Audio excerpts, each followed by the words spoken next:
everybody, Mark here. Thanks for joining me here on this new series I am going to be starting calling If I Had to Survive.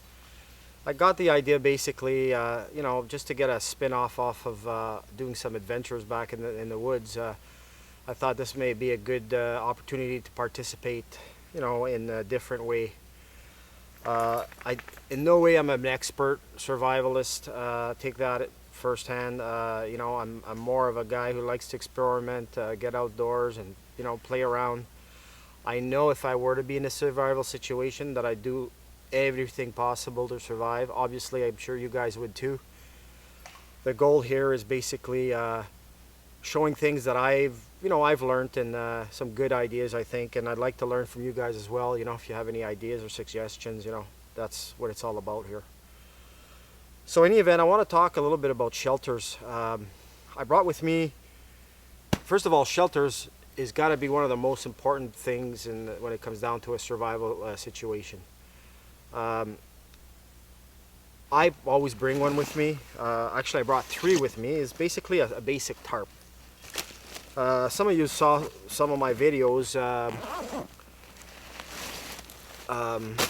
recently, I'm sure, like, my backpacking little adventures I did. I did lots of tarp camping. I've got about, I don't know, maybe a half a dozen outings under a tarp, maybe a little more than that.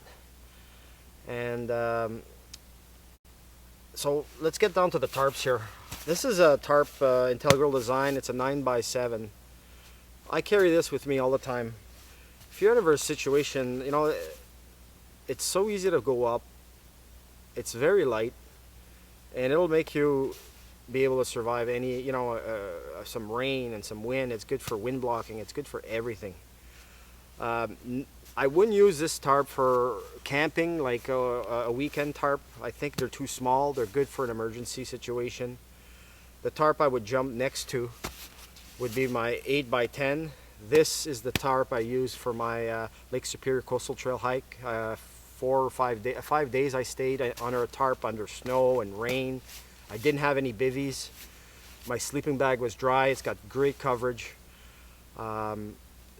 This is the minimum size I would use for sleeping under overnight.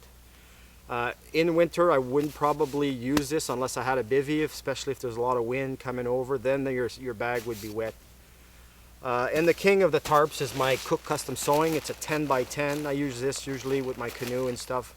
Again, great to hang overhead. You don't have a nice working platform when it's raining.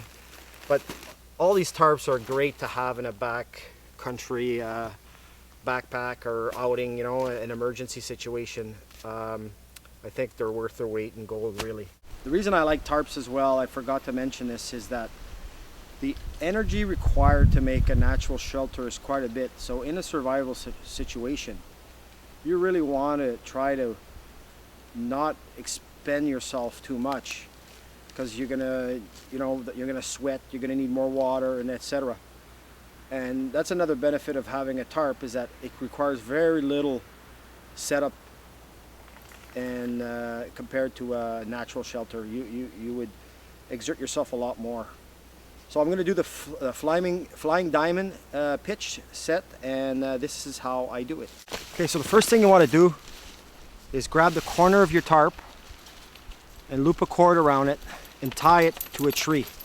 The higher it is, the more exposed you're going to be to the elements. So the lower you pitch it, the less exposed you're going to be to the elements. Another reason I like about the diamond pitch is that you're covered on 3 sides, basically, behind, to the right, and to the left, and you have kind of a little opening on the front. I'm going to pitch this tarp probably right about my chin level. And now we're going to stake some corners.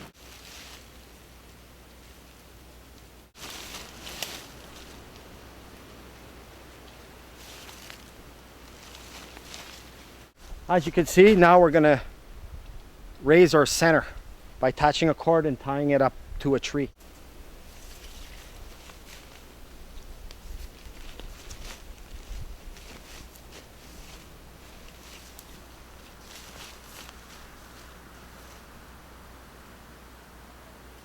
Now, this pitch here Didn't take me 5 minutes. And I also made my pegs out of wood to attach the corners. With some spruce boughs on the bottom here, or some balsam fir boughs. You could lay back in here. You can have driving rain from this side, or this side, or from behind, and you're covered on 3 sides. Make sure you don't pitch this into the wind so you don't have as much water coming in to your shelter. Took very little energy to pitch this. If I would have made a natural shelter, I would have still been cutting and sawing and making my shelter. So that's what I like about a tarp.